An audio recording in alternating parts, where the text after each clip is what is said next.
College முடிச்சுட்டு ராஜீவன் சார்கிட்டே போய் சேரணும்னு வரேன். அப்புறம் அவரை போய் பார்க்க ஆதி படம் போய் இன்றைய முதலமைச்சர் விஜயோட படம் ஆதி, அந்த படத்துல ஒர்க் பண்ணிட்டு இருக்காரு. நான் அந்த படத்துல போய் பார்க்குறேன். அப்படி என்ன பார்த்தாரு. பார்த்துட்டு திரும்ப அவர் பேட் வேர்ட்ஸ் வந்து சாதாரணமாக பேசுவார். அது எனக்கு பிடிக்கணும் வச்சிங்களேன். அது எல்லாருக்கிட்டே அதை பார்த்து நீ எதுக்கு வந்தீங்க அப்படின்னாரு. சார் இல்லை சார் காலேஜ் முடிச்சிட்டேன். சத்திரமா இது அப்படின்னாரு. இல்லை சார் அப்போ பிடிக்கல சார் அப்படின்னா. சரி சரின்னா போனார். இல்லை சார் சரி சரி போடா நாள்லேருந்து வந்துருந்தார். அப்புறம் திரும்ப அவர்கிட்ட ஒர்க் பண்ணிட்டு இருக்கிறேன்.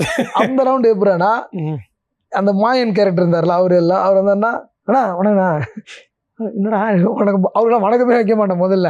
அவரை பார்த்தாலே இவர் என்னடா நம்ம டிஸ்டர்ப் பண்ணுறாரு ஒரு எதிரி மாதிரியே பார்ப்போம். இந்த ரவுண்டு போய் வணக்கம் வச்சு அவரே தகைச்சிட்டாரு. திக்குமுக்கிட்டு நான் வணக்கம் வைக்கிறேன். காலையில் ஒரு வணக்கம், மாலையில் ஒரு வணக்கம், போகும்போது ஒரு வணக்கம். நான் போயிட்டு விட்டேனா, நான் வந்துட்டேனா, நான் சாப்பிட போறேன்னா ஃபுல்லாக அவரை போட்டு டார்ச்சர் பண்ண அவர் வந்துட்டு திக்குமுக்கு ஆடிட்டு அடுத்து அவர் போற படத்துக்கு ஃபர்ஸ்ட் ப்ரிஃபரன்ஸா என்னதான் சொல்றாரு, சார் ராமலிங்கனை கூட அனுப்பிச்சிடுங்க. ஆஹா சந்தோஷமா இருக்கு. ஆமா இந்த மாதிரி நம்மளுக்கு இந்த டிராவல் வந்து ஃபிளெக்சிபிள் ஆயிடுச்சு.